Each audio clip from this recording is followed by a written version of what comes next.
हमने क्वेश्चन फिर से देखते हैं। Find the common difference of an AP given that first term is 18 and 10th term is 0। अकी बार हमें फर्स्ट टर्म दिया है n दिया है 10, nth टर्म दिया है 0 और हमें निकालना है कॉमन डिफरेंस। तो लिख लेते हैं जो जो गिवन है। सबसे पहले first term a is 18, 10th term मतलब n की वैल्यू दी है 10 और an की वैल्यू दी है 0। यहाँ पर थोड़ा समझने लायक चीज है कि 10th टर्म की वैल्यू 0 है, मतलब a10 की वैल्यू 0 है या an की वैल्यू 0 है और n है हमारे पास 10 और फाइंड करना है d। तो फॉर्मूला जानते ही है nth टर्म का in AP, an equal to a plus n minus 1 into d.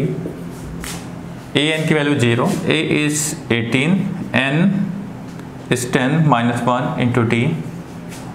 अगर ध्यान से देखें प्लस 18 था आएगा माइनस 18, 10 माइनस 1 90 और d equal to minus 18 by 9 which is equal to minus 2। तो d is minus 2। Common difference positive negative 0 कुछ भी हो सकता है।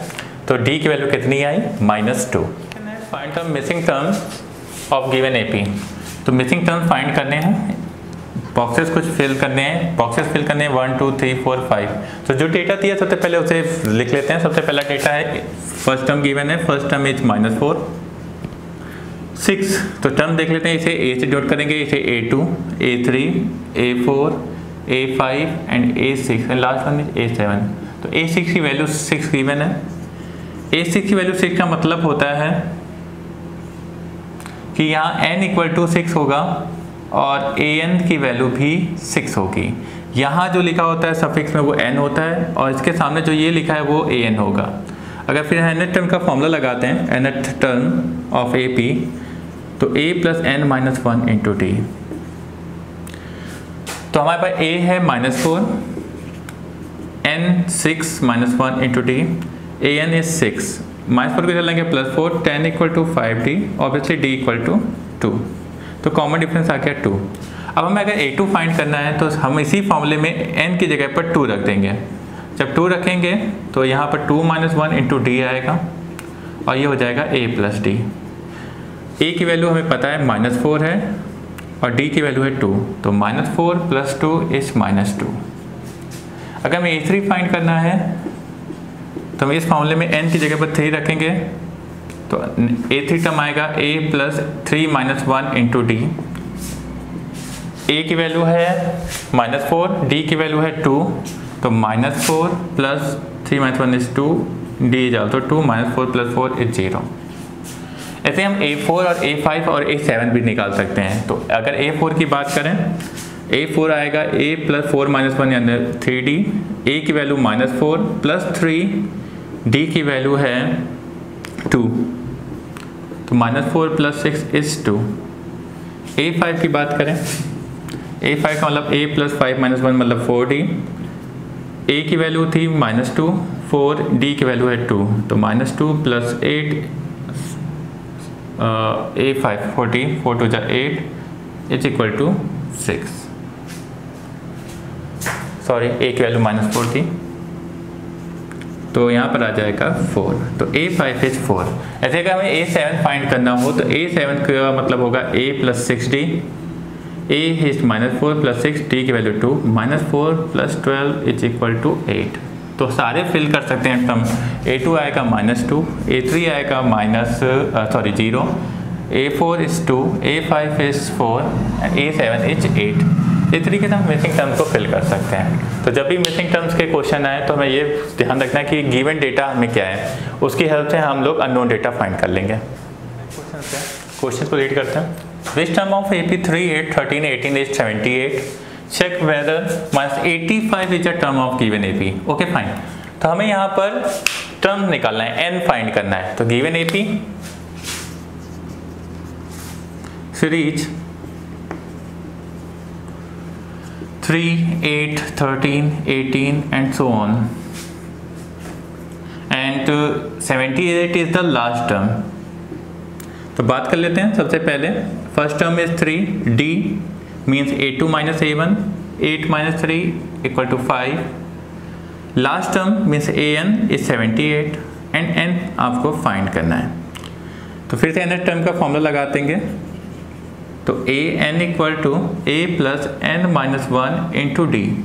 ए की वैल्यू 3, एन फाइंड करना है, डी की value 5 and A N is 78।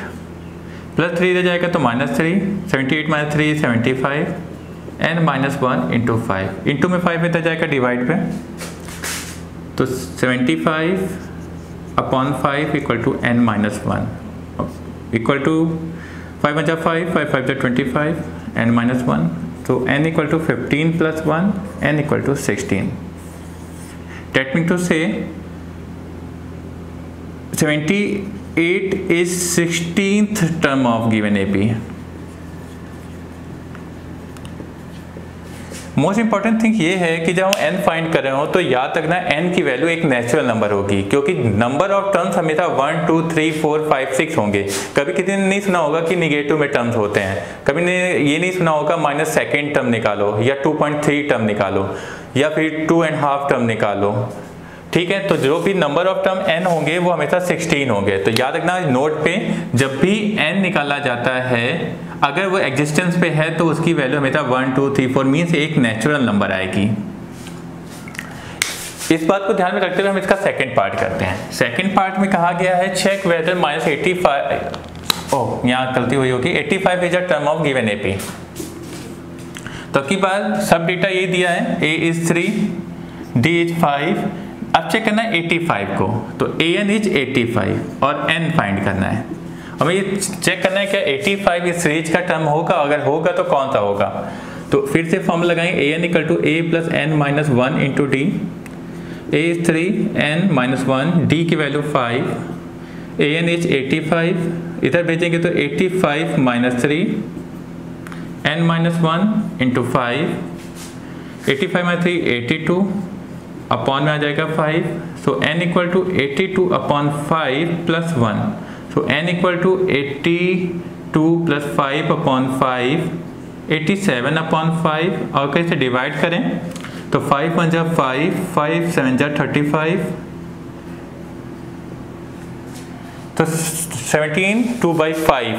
तो हमने अभी पहले बात की थी n एक नेचुरल नंबर होगा जिसकी वैल्यू 1 2 3 4 5 आएगी। इसके अलावा अगर ये निगेटिव, 0, √3, √2 मतलब इरेशनल नंबर या फ्रैक्शन फॉर्म में आते हैं तो हम सीधे बोल देंगे ये टर्म इस सीरीज में एग्जिस्ट नहीं कर रहा है। तो हम लिख देंगे सो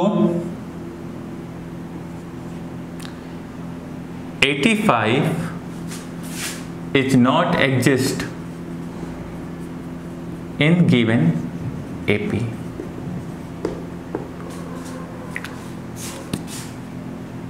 तो हमें सिंपल सा आंसर समझ में आ गया। तो अब हम ये भी समझ गए कि कैसे हम पता चलेगा कि कोई टर्म इस सीरीज में होगा या नहीं होगा। उसके लिए n निकालेंगे, अगर n नेचुरल नंबर आता है तो एग्जिस्ट करेगा, अगर n नेचुरल नंबर नहीं आता तो एग्जिस्ट नहीं करेगा। नेक्स्ट क्वेश्चन चलते हैं, how many 3 digit number are divisible by 7। ये क्वेश्चन एक रीजनिंग टाइप का क्वेश्चन है जो ABC से सॉल्व हो सकता है। तो चलते हैं 3 डिजिट नंबर। सबसे पहले 3 डिजिट नंबर जो 7 से डिविजिबल है वो फाइंड करनी है और सबसे आखिरी 3 डिजिट नंबर जो 7 से डिविजिबल है वो फाइंड करनी है। हमें पता है सबसे छोटी 3 डिजिट नंबर होती है 100 एंड सबसे बड़ी 3 डिजिट नंबर होती है 999। अब हमें ये पता करना है सबसे पहली 7 से डिविजिबल डिजिट कौन सी है। तो उसके लिए हम एक काम करते हैं, हम 7 से 100 को डिवाइड करते हैं। तो जब डिवाइड करेंगे तो 7 × 7 एंड अगर देखा जाए तो ये 5 टाइम में 35 हो जाता। जब यहाँ पर 105 होता तब ये जगह कैंसिल होगा। तो मतलब जो पहला टर्म है वो यहाँ पर 105 होगा जो 7 से डिविजिबल होगा। अगर अगले टर्म की बात करें तो 7 अगर ऐड करते तो वो 112 होगा, फिर 7 ऐड करते हैं तो वो 119 होगा। लास्ट टर्म पे आते हैं, फिर से 999 को अगर हम डिवाइड करते हैं 7 से तो 7 × 7 2, 7 4 = 28 1, 7 2 = 14 इट्स 5। मीन्स अगर हम 999 से 5 कम करते हैं मीन 994,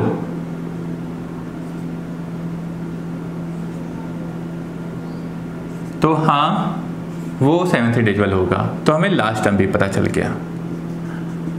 इस तरीके से हमने first 3 digit number which is divisible by 7 and largest 3 digit number which is divisible by 7 find कर लिया। तो इसे फाइंड करने के लिए लॉजिकली हमें डिवाइड किया है और उसके लॉजिक से हमने फर्स्ट टर्म और लास्ट टर्म फाइंड किया है। अब इस तरीके हमने जब एपी बना लिया है तो अब हमें निकालना है how many 3 digit number are divisible by 7 कि यहाँ से लेकर यहाँ तक कि कितने टर्म होंगे। तो लेट कर लेते हैं यहाँ से लेकर यहाँ तक कि n टर्म्स होंगे। तो उसके लिए फिर से ये देख लेते हैं ये एपी सीरीज होगी। तो ये एपी का फर्स्ट टर्म है 105, कॉमन डिफरेंस है 112 माइनस 105 मीन टू से 7। लास्ट टर्म मतलब an किया गिवन है 994 और n फाइंड करना है। तो फिर से n टर्म का फॉर्मूला लगेगा an equal to a plus n minus 1 into d. an की वैल्यू है 994, a है 105, n माइनस 1, d की वैल्यू है 7।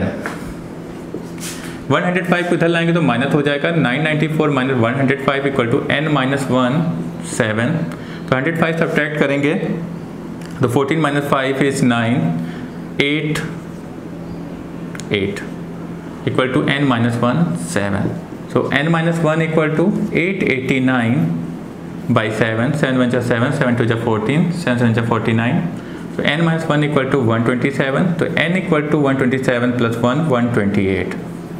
So we can say 128 terms, 3 digit term which is divisible by 7. तो कितने डिजिट होंगे? 128 terms of 3 digits which are divisible by 7। तो जब भी ऐसे क्वेश्चन आएंगे तो हमें याद रखना है यहाँ से हमें फर्स्ट टर्म और स्टार्टिंग के 3 टर्म और लास्ट टर्म फाइंड करना है। उसे फाइंड करने के जैसे मैंने डिवीजन से बताया वैसे ही फाइंड करना, वो सबसे इजी मेथड है। तो इस तरीके हम क्वेश्चन सॉल्व कर लेंगे।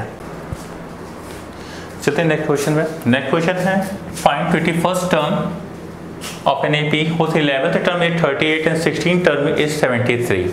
तो की बार हमें फर्स्ट टर्म नहीं गिवन है ना कॉमन डिफरेंस गिवन है। तो लेट कर लेते हैं, let first term of AP is A, common difference is D। अब जो गिवन है उसकी बात कर रहे हैं। 11th term is 38 means A11 equal to 38। Also given 16th term is 73, A16 is 73। A11 का मतलब हो गया A प्लस 11 माइनस 1 मतलब 10D equal to 38, equation number 1।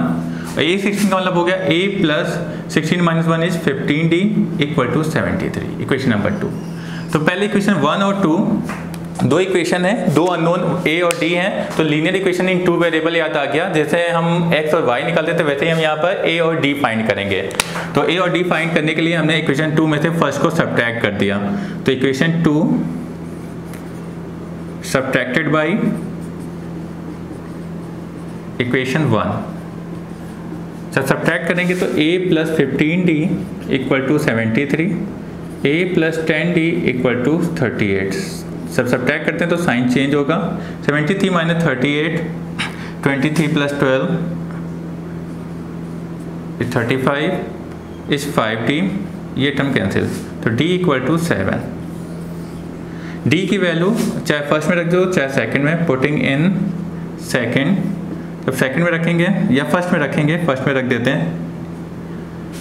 तो हमारे पास a plus 10 into 7 70 equal to 38, a equal to 38 minus 70 which is equal to minus 32।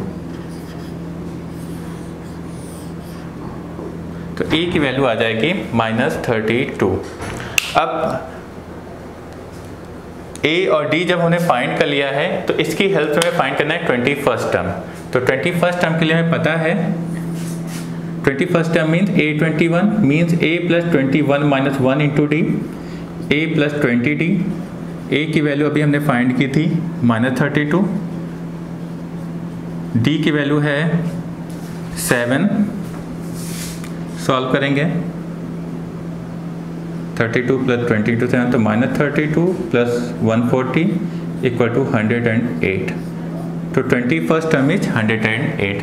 तो याद रखना जब भी कंडीशन के क्वेश्चन आए तो हमें पहले टर्म्स को, फर्स्ट टर्म को और कॉमन डिफरेंस को लेट कर लेना है, फिर इक्वेशन बनानी है, उन्हें सॉल्व करना है, अननोन की वैल्यू निकालनी है और जो चीज़ें फाइंड करनी है उन्हें फाइंड करना है।